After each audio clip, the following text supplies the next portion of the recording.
sagging, bouncing, or uneven floors, standing water or high humidity, nasty odors, or dangerous mold. Crawl space problems don't get better with time, but they do get better when you call APS. Obviously, a lot to talk about today. This is James Spann. This is the morning edition of the Daily Weather Briefing video. This is for Tuesday, the 29th of November. We have the chance of severe storms pretty much statewide tonight and early tomorrow morning. And obviously, a lot of questions about that, but it's time to get ready. This is tornado season. Again, remember, Alabama's tornado season, November through May. Having severe weather this time of the year is not unusual. In fact, it's been amazingly quiet so far for the month of November. But let's go into it and start with the upper air look. A big trough coming out of the Rockies, producing a lot of snow there. That'll provide the dynamic support for the chance of severe storms tonight. Now, understand, the air will really have to recover. And look at that. Gadsden has dropped to 33 this morning. We've got 34 in Pell City, 37 for Sylacauga. Dew points are in the 30s and low 40s this morning. You need the dew points up in the 60s, really, for severe weather. So it's going to have to be a very quick recovery. But that has happened before, and that will happen again. We're expecting that to happen tonight. You can see 50s even down to Mobile and Dothan early this morning. So we have a flash flood watch in effect for southwest Alabama. The counties there in green. The counties in gray, by the way, that's a dense fog advisory. But some of the heaviest rain could fall down in southwest Alabama where some flooding is a possibility. And up in the cold air sector of this storm, snow will be an issue. From the Great Plains, the Central Plains around Nebraska through parts of Iowa, Minnesota, and up into northwest Wisconsin. So here's your latest convective outlook for today and tonight. And you can see that avocado sitting right across the deep south. And let's look at the probabilistic outlook for tornadoes tonight. And we've got that hatched area, which represents the chance of maybe a few strong tornadoes over much of central and north Mississippi into extreme west Alabama. And again, the higher probabilities of any one spot getting a tornado are west of Alabama over central Mississippi at 15%. That's where that moderate risk is in place. And let's take a look at those categories. Again, we have a moderate risk, the level 4 out of 5 over central Mississippi. An enhanced risk, which is level 3 out of 5 over extreme west Alabama. The standard risk, level 2 out of 5, as far east as Lake Gunnersville, Prattville, Bruton. And then a level 1 out of 5 marginal risk for Anniston, Gadsden, Troy, Andalusia. And then after, remember this outlook runs through 6 a.m. tomorrow. And then after 6 a.m., a level 1 out of 5 for really southeast Alabama. At that point, I think the storm's mainly south and east of Montgomery. And I don't want you getting too hung up in these colors and categories and risk numbers. This is, the time where people wonder, I wonder if that level 3 is going to be shifted east or level 4. It really doesn't matter. The whole thing, it's going to play out tonight, and that's not that important. Just understand that most of the state will have a chance of severe storms tonight. And here's the outlook on day 3, which is Thursday. No severe weather expected across the country.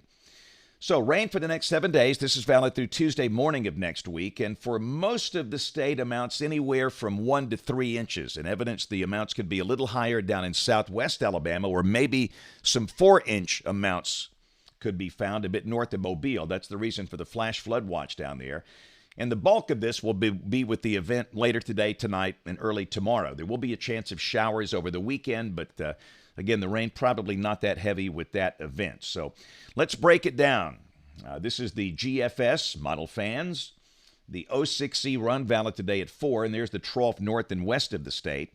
And storms begin to break out this afternoon west of Alabama. We got a surface low that's pretty far north. You want to see that maybe a little farther to the south for big severe weather problems here, but it certainly can happen with that synoptic setup. The surface low is over eastern Iowa. So let's go to the high-resolution modeling. This is this evening at 6 o'clock, and showers are breaking out. 6 o'clock this evening. So rain could begin this afternoon. But let me show you the surface-based CAPE, the instability, and there's basically none for most of the state, except for the southwestern counties. So initially, when the showers break out today, the air's still going to be stable, so we don't really expect any severe weather at that hour. Again, this is 6 o'clock. So let's jump ahead to midnight tonight. And again, A number of showers and thunderstorms will be around, and this is the surface-based Cape, the instability at midnight, and we have some mainly west of I-65. And again, you see a lot of rain over northeast Alabama and north of Birmingham over toward Cullman, Gadsden. Again, the air is going to be fairly stable. We're going to have to be watching the areas south of Interstate 20 at midnight where there is some surface-based instability. And then by 6 o'clock tomorrow morning, the whole thing kind of rolls into a line, and it's basically from Montgomery south and east by 6 a.m. So let's look at the STP. This is the significant tornado parameter, and this is a composite index, and it's just a guide, but it gives you an idea where the tornado threat could be maximized. And this is valid tonight at 9 o'clock. And you can see at 9 o'clock, we have elevated STP values into parts of west and southwest Alabama. So I really think the tornado threat's going to be after 8 or 9 o'clock tonight, initially near the Mississippi state line. Let's go to midnight tonight. And again, you can see the better chance of tornadoes over the western part of the state, and really from Tuscaloosa, about Tuscaloosa south. I think your higher tornado probabilities tonight are going to be south of Interstate 20 and west of Interstate 65, parts of west and southwest Alabama. And then by 3 a.m., the STP values are coming down, kind of shifting into the southern half of the state. So this is the updraft helicity product. And again, you have to be careful with this. Don't want you to read too much into this because you might pick out your county on this map and think, uh-oh, one of those lines is right on top of me. This is not necessarily where a tornado is going to form. It doesn't work that way. But this is the convection-allowing model suggesting this is where potential for rotating updrafts could be maximized tonight. And you can see a number of UH tracks across the state. So no doubt there will be a chance of tornadoes. But again, I really think the higher tornado threat will be basically from Tuscaloosa and Birmingham south and from I-65 west, parts of west and southwest Alabama tonight. And in terms of the timing, this is for general severe weather, not for tornadoes, but general severe weather. The Weather Service is opening up that window at 4 p.m. on the western side of the state. And remember, initially the storms are going to be elevated. Initially the problem would be from hail. That 4 p.m. slot. I think the tornado threat begins around maybe 9 or 10 o'clock tonight in West Alabama. But again, for West Alabama, the window for general severe weather, 4 p.m. to 2 a.m. The central counties between 7 p.m. and 6 a.m. tomorrow, and then extreme southeast Alabama, 3 to 9 a.m. And remember, the graphic you're seeing behind the times there, that is the activity through 6 a.m. tomorrow. This is the outlook after 6 a.m. So if you're in Dothan or Abbeville, you do have a low-end marginal risk after 6 a.m. Tomorrow. But again, obviously, it's a middle-of-the-night kind of thing, and you know, Taylor and I will be in the weather office all night, of course, and you know, we can be, you know, yakking away at 2:30 a.m., but if your family's asleep and if you don't hear the warning, it doesn't do any good. And we'll talk when I'm through with the modeling here about some thoughts on preparedness. And again, if you're watching this, you're a weather dweeb, but you can help us by letting your friends know what they need to do. So this is the synoptic scale look, the GFS, tomorrow afternoon. And we're clearing, and temperatures will be going the wrong way most likely. If you're in North Alabama, you'll kind of sit in the 50s all day. In central Alabama, you might start in the 60s, then fall into the 50s during the day with a pretty gusty north wind and the sky gradually clearing. And this is Thursday. By Thursday morning, most spots over the northern half of the state will be below freezing, upper 20s and low 30s in most spots. Thursday will be a sunny day with a high in the 50s. This is Friday, a sunny day with a high close to 60. And for the weekend, you know, there's no doubt we need to mention a chance of showers on Saturday with a surface front coming in here. And this does not look like a total washout. We don't expect any severe storms. Rain probably not that heavy. But if you got something planned outdoors on Saturday, be aware that it could rain at times. And it should be fairly pleasant with temperatures in the 60s. And we've got model madness for Sunday. They're flip-flopping like a fish out of water. And the latest guidance suggesting the chance of showers will stay in place until Sunday with a stalled surface front and a wave on the front. And like Saturday, this is not an all-day rain. It would be showers, probably not much thunder. and no chance of any severe weather. So at the moment, we're going to have to mention a chance of showers both Saturday and Sunday with highs both days in the 60s, but we'll have a much better look at the weekend after we get through tonight's storms.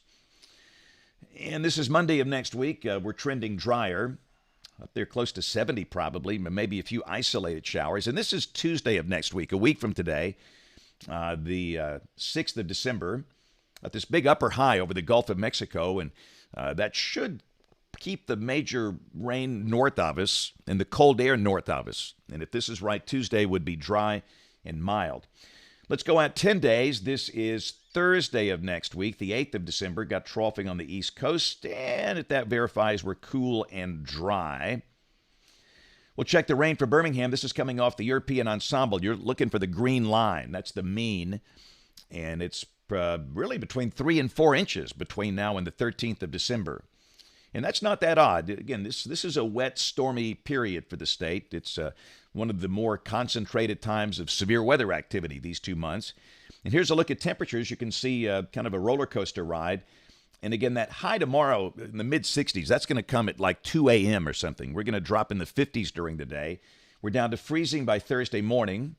Then we bounce back with highs in the 60s over the weekend, low 70s on Monday and Tuesday of next week. And then another shot of cooler air for the latter half of next week with highs dropping back in the 50s, but no evidence of any really, really cold Arctic air for the next 10 days. And again, in terms of next week, I do think we'll probably have some chance of showers, maybe Tuesday or Tuesday night with a front, but probably not that heavy. Latest 8 to 14 day guidance. This is for December 6th through the 12th. Temperatures below average over the northern and western states. Could be above average down here in the southeastern states with a ridge holding tight. So, again, if you're just joining us, and of course I know most of you watch this live, but we do it live at 5:15 a.m., which is awfully early. But for those that are just joining us on the live side on Facebook or YouTube, we've got that chance of severe weather tonight. I wanted to quickly just kind of go through the preparedness stuff, and I'm not going to preach here for a long time. You've heard me talk about this before, but this is the baseline, especially for an overnight event. I know what you're thinking. I've got an iPhone 27P Samsung S, and my phone always tells me when tornadoes are coming. Well, no, they don't. Cell service can stop with an approaching tornado, and often notifications don't work, and they don't wake you up in the middle of the night. That thing will. Trust me, it will. That's a weather radio. And every home needs one, and it's just shocking to us how many people don't have one here in Alabama. But you need one of these for every home and business. And so that's your baseline of getting the warning. And again, on your phone, be sure that you've got the wireless emergency alerts enabled. This has nothing to do with an app. Every phone sold in the United States has WEA, wireless emergency alerts. And a lot of people turn them off. They don't like Amber Alerts, and that makes no sense. I mean, if somebody's child is missing, don't you want to help? But go to settings and notifications and be sure emergency alerts are turned on. That's WEA. That sucker is loud. That's the loudest noise your phone can generate. And some people, they sleep like a dead person. But that will wake you up. Between a weather radio and WEA, that's what you need on the warning side. And, of course, in your safe place, what are you going to have? Helmets for everybody. Everybody. That's really important. I can't stress that enough. Helmets, and that includes adults. And also, we like for people to have portable air horns in case you need help and you cannot vocalize your need for help, and hard-soled shoes in case you have to walk over a tornado debris field. And that's for, again, everybody. And if you live in a mobile home, you can't stay there during a tornado warning. If you're in the Polygon, you cannot stay in a mobile home. I don't care what anybody tells you. I don't care what kind of tie-down you have. You can't stay there. And so you need to know the quickest way to get to a shelter or some business that's open at 2 a.m. that can offer shelter, and you need to have transportation available in the middle of the night. And those are just some things to think about. So again, for those just joining us live, again, let's look at the big picture here. This is the overall severe weather outlook through 6 a.m. tomorrow. The level 4 out of 5 is over central Mississippi. We have an enhanced risk over the far western side of the state, level 2 out of 5 over to Lake Gunnersville, Prattville, Bruton, level 1 out of 5 over to Auburn and Andalusia. And the strong storms will likely begin late in the day today over the western side, but initially the issue is going to be hail. The tornado threat comes really after 10 or 11 o'clock tonight, and it's going to be a middle of the night kind of thing. For a lot of places, it's going to be after midnight if we have tornadoes. And there's always some uncertainty here. And again, we've talked about this. The dew points are in the 30s and 40s now. Can we see dew points in the 60s surge north that quickly? Will a lot of rain this evening keep the air stable and cool, and we don't have severe weather? All of that could happen, and that's the best case scenario, is that nothing happens. But again, we believe we certainly have a decent chance of severe storms. And again, please don't be anxious. If you have severe weather anxiety, and a lot of people do, you don't need to be anxious, don't need to be worried. Just be prepared, and we'll get through this together just fine, as we always do. And it'll be over quick. It'll be over for most of you, by 6 a.m. tomorrow.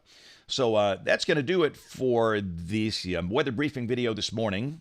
We have notes over on the blog. That's alabamawx.com. Social media like Facebook, we have no control over that. Who sees what in whose feed? If you go to alabamawx.com, you can always see the latest thoughts we have over there on how this thing unfolds. That's a great resource. And all the forecast notes, the blog discussion, everything is over there.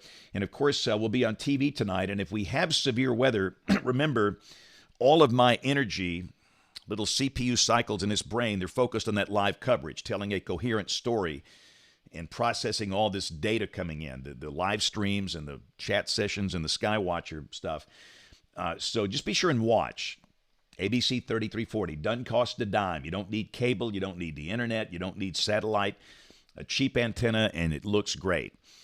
And if you want to watch it online, you can watch it on YouTube. Their YouTube channel, it's ABC 3340 with no slash in there. Facebook Live, their Facebook page will have us live as well. And, of course, on the ABC 3340 News app and on their website as well. But we want you to watch, because I just don't have time to be posting different products to all these social media platforms. So that live stream is critical tonight. All right, I got to run. We'll have the next weather briefing video here by 7 o'clock. I'm sorry, not 7 o'clock, by 2:30 this afternoon. And again, join us this evening on the news, regularly scheduled newscast at 4, 5, 6, and 10 o'clock.